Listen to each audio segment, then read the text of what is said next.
Olá, turma, sejam todos bem-vindos. Professor Alex Ferreira, professor de Química da plataforma Gonçalves Dias. Tudo bem com vocês, turminha? Bom, espero que você esteja acompanhando as nossas aulas, não apenas as aulas de Química, mas também dos outros componentes curriculares. E, turminha, principalmente, espero que vocês estejam se dedicando aos estudos. Show de bola, turminha? Como primeira dica, caderno, lápis, caneta, borracha para você fazer as devidas anotações ao longo do vídeo. Então você está acompanhando, certo? Aquela informação que você achar interessante e importante, você pode printar a tela e passar para o caderno e assim desenvolver os seus estudos. Ok, turma? Bom, estamos em uma série de aulas relacionadas ao primeiro ano do ensino médio, né? Estamos estudando, compreendendo o átomo, ok? Em vídeos anteriores, nós já comentamos os diversos modelos atômicos, né, de Dalton, Thomson, Rutherford Bohr, certo? E aí o que acontece? No início do século XX, com a descoberta dos fenômenos eletromagnéticos, mas também com a descoberta dos fenômenos radioativos, certo? Então, houve a necessidade de melhorar o modelo atômico de Bohr. Então, surgiram novas ideias e, a partir de então, nós temos um novo modelo atômico, certo? Que vai explicar melhor o comportamento dos elétrons na eletrosfera, tá certo? E esse é o objetivo da nossa aula de hoje. Nós vamos apresentar esse novo modelo atômico. Nós podemos dizer que é o modelo que utiliza os orbitais atômicos, certo? E para isso a gente precisa comentar, turminha, né?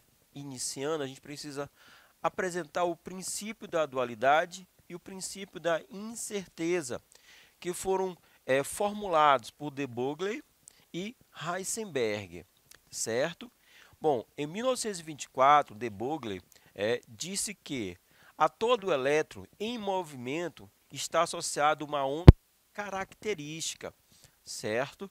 Então, assim, chegou-se a um consenso que o elétron ora apresentava um comportamento de partícula, ora apresentava um comportamento de onda eletromagnética, tá certo? Então, nós temos aqui um comportamento dual, certo? Então, um momento partícula, outro momento onda eletromagnética. Então, sendo assim, é necessário uma reformulação das ideias relacionadas ao elétron. Heisenberg, já em 1926, disse que não é possível calcular a posição e a velocidade de um elétron no mesmo instante, certo? É o princípio da incerteza, ok? Porque se a gente tem, olha só, se a gente for determinar a posição do elétron, então isso vai influenciar na sua velocidade. Se quisermos determinar com exatidão a velocidade do elétron, isso vai impactar na sua posição. Show de bola? Então, nós temos o princípio da incerteza e o princípio da dualidade do elétron. A partir daí, houve a necessidade da criação de um complemento, ou então um novo modelo atômico. E esse novo modelo atômico ele é baseado na ideia de orbital, na ideia do orbital. Então, devido à dificuldade de se prever a posição exata de um elétron na eletrosfera, então o cientista Schrödinger ele foi levado a calcular a região onde haveria a maior probabilidade. Essa palavra aqui é importante, palavra-chave para compreendermos a ideia de orbital. Então, a maior probabilidade de se encontrar o elétron. Essa região ela foi denominada de orbital. Então, o que é o orbital para a química? É a região do espaço, né? Do espaço, na verdade, a região da eletrosfera, ao redor do núcleo, onde é máxima a probabilidade de se encontrar um elétron. Lembrando que o elétron é uma partícula muito pequena, certo? E o elétron ou os elétrons estão girando em órbitas definidas, né? Vamos chamar de níveis, também de subníveis, em órbitas definidas. No entanto, né, essa região ela é muito grande em comparação ao elétron. Só que dentro dessa região há locais com maior probabilidade de encontrarmos um determinado elétron. A esse local nós chamamos de orbital, certo?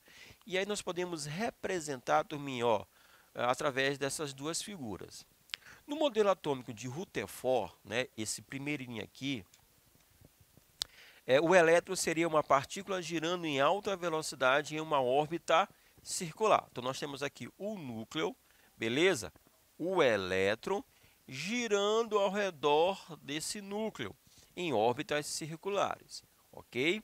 Agora, segundo o modelo dos orbitais, o elétron é uma partícula onda, certo? Um comportamento dual, que se desloca no espaço, mas estará com maior probabilidade dentro de uma esfera, né? Dentro de um orbital concêntrico ao núcleo. Devido à sua velocidade, o elétron fica dentro do orbital, assemelhando-se a uma nuvem eletrônica. Então, nós temos aqui a região central, o núcleo, certo? E o que acontece? O elétron vai estar girando em torno de uma região. E essa região nós vamos chamar de orbital. Como é impossível determinarmos, né, a exata posição do elétron, então nós vamos ter o quê? Uma região provável de encontrarmos esse elétron. Quando a gente vai tentar representar, essa região provável ela vai funcionar como uma espécie de uma nuvem. Então, não é um ponto específico, é sim uma região onde podemos encontrar esse elétron. Ok, turminha? Bom, a partir da ideia de orbital, ou seja, que os elétrons estão circulando em regiões específicas, surgiu a ideia dos níveis energéticos, né? Então, os níveis energéticos, ok, são as regiões, né, da eletrosfera onde os elétrons vão estar girando, transitando, se movimentando. Turminha, né? Nós temos quantos níveis? Nós temos, para o maior átomo conhecido, nós temos 7 níveis. Os níveis energéticos, nível 1, 2, 3, 4, 5, 6 e 7, esses níveis, né, nós podemos também relacionar com letras. E aí nós vamos chamar de camadas eletrônicas, ok? Aí o que acontece? O nível 1 vai corresponder à camada K. O nível 2, camada L. Nível 3, camada M. Nível 4, camada N. Nível 5, camada O. Nível 6, camada P. E o nível 7, a camada Q. Ok, turminha? Então, nível variando de 1 a 7, camada eletrônica K, L, M, N, O, P e a letra Q. Tudo bem? Bom, mas esses níveis, certo? Eles vão ainda se subdividir em regiões menores, certo? E aí são nessas regiões menores a maior probabilidade de se encontrar o elétron. A essas regiões menores, nós vamos chamar de subníveis. Nós vamos já comentar os subníveis, ok?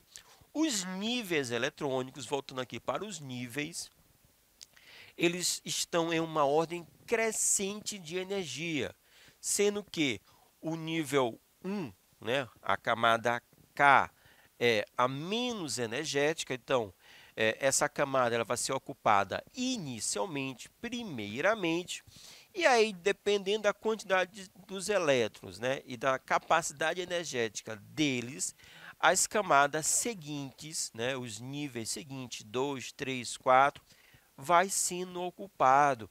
Turminha, isso vai gerar uma espécie de um degrau, de uma escadaria, certo? Aí lembrando, se nós temos uma escadaria, quanto mais alto o degrau, né, maior a energia potencial. Não é isso que aprendemos na física?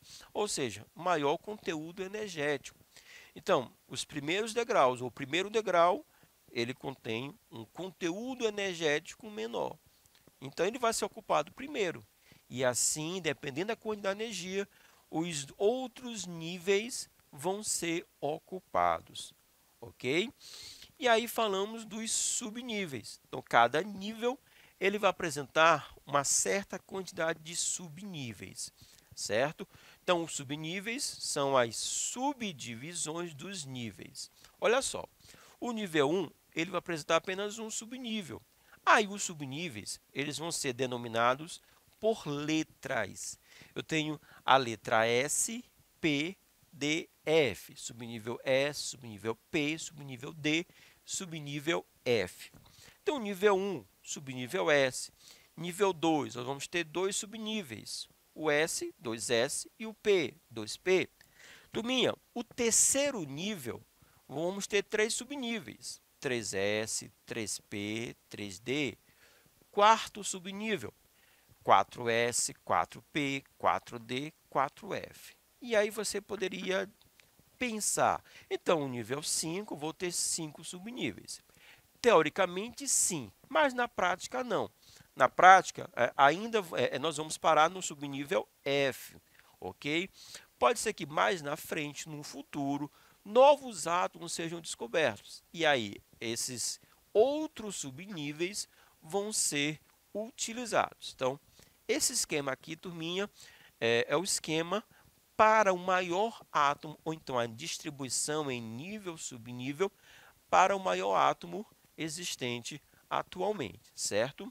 Bom, esses subníveis e os subníveis vão funcionar como uma espécie de endereço para o elétron, certo? Porque vamos usar a ideia de orbital, a região de maior probabilidade, ok?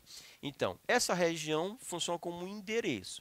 E o endereço para o elétron, ele vai ser dado pelos números quânticos, ok? Então, os números quânticos, um conjunto de 4 números, vão ser os valores que vão indicar a exata localização do elétron. Nesse caso aqui, os subníveis, eles são indicados pelo número quântico secundário, letra L, que vai assumir os valores, né, de 0 a 3. 0, 1, 2 e 3. Ok? Voltando para a ideia de orbitais. Então, completando o modelo atual, né, da eletrosfera, devemos acrescentar que cada subnível ele comporta um número diferente de orbitais. Cada orbital é representado simbolicamente por um quadradinho, né, para sermos bem didáticos. Vemos que os subníveis, né, os degraus, o S, o P, o D e o F, ele contém sucessivamente, né, 1, 3, 5, 7 orbitais. Tudo bem? Olha só. O subnível S vai ter um orbital. Aí esse orbital ele vai ter o número 0. O subnível P ele vai apresentar 3 orbitais, que vai variar de -1 a +1. O subnível D, 5 orbitais, variando de -2 a +2. E o subnível F, nós vamos ter 7 orbitais, variando de -3 a +3. Tá certo? Para fecharmos os números quânticos, já falamos do número quântico principal, que é o nível, o secundário, o subnível, o terceiro, o orbital, agora o spin. Turminha, os elétrons eles estão girando também em torno do seu próprio eixo, gerando o quê? Uma ou repulsão ou uma atração entre os elétrons, tá certo? Então, nós vamos ter um giro. E nós vamos ter um giro, pode ser um giro no sentido horário ou no sentido anti-horário, ponteiro dos relógios ou contra o ponteiro dos relógios. A esse giro nós chamamos de spin, né, que vem do inglês, que significa girar. Então, o spin nada mais é do que a rotação do elétron em torno desse eixo. E essa rotação ela pode gerar ou uma atração ou uma repulsão dos elétrons, certo? Bom, princípio da exclusão de Pauli. Um orbital, né, aquele quadrinho, turminha, ele comporta no máximo 2 elétrons com spins contrários. Então, desse modo, a atração magnética entre os dois elétrons contrabalança a repulsão elétrica entre eles. porque como eles estão girando em sentidos contrários, haverá uma atração, tá? O spin, ele vai ser identificado pelo chamado número quântico spin, né, que pode ser o ms ou apenas a letra S. Os valores vão ser os valores de menos meio ou mais meio, certo? Lembrando que nós vamos usar uma setinha para representar o elétron e a setinha para cima, né, por convenção, representa um spin negativo, o valor de menos meio. O elétron com uma setinha para baixo representa, por convenção, um spin positivo, o valor de mais um meio, certo? Agora vamos, para fecharmos a aula, a identificação do elétron. Ó, resumindo, podemos dizer que cada elétron da eletrosfera é identificado por seus 4 números quânticos, certo? O número quântico principal, o número quântico secundário, o número quântico magnético e o número quântico spin, ok? Então vamos aqui, turminha, olha só. Eu tenho aqui o hélio. O hélio apresenta 2 elétrons, né? Ele tem número atômico 2, tudo bem? Então eu vou ter 2 elétrons. Esses 2 elétrons vão estar no nível 1, certo? No subnível S. O subnível, ele comporta até 2 elétrons, ok? Então nós temos 2 elétrons. O primeiro elétron, olha só, setinha para cima, por convenção. O segundo elétron, a setinha para baixo. Para o primeiro elétron, ó, nós temos ó, o N igual a 1, certo? Porque ele se encontra no primeiro nível, ok? Esse primeiro elétron ele está no subnível S, então o L é igual a 0, né? O subnível S, o valor é 0, ok? Esse orbital, que é o único para o subnível S, o valor também é 0, então o M vale 0. E o spin, né? A rotação, como ele está para cima, a setinha para cima, a rotação, ó, o valor é de menos 1/2. Observe que para o segundo elétron, turminha, atenção aqui na tela, a diferença vai estar justamente na rotação desse segundo elétron.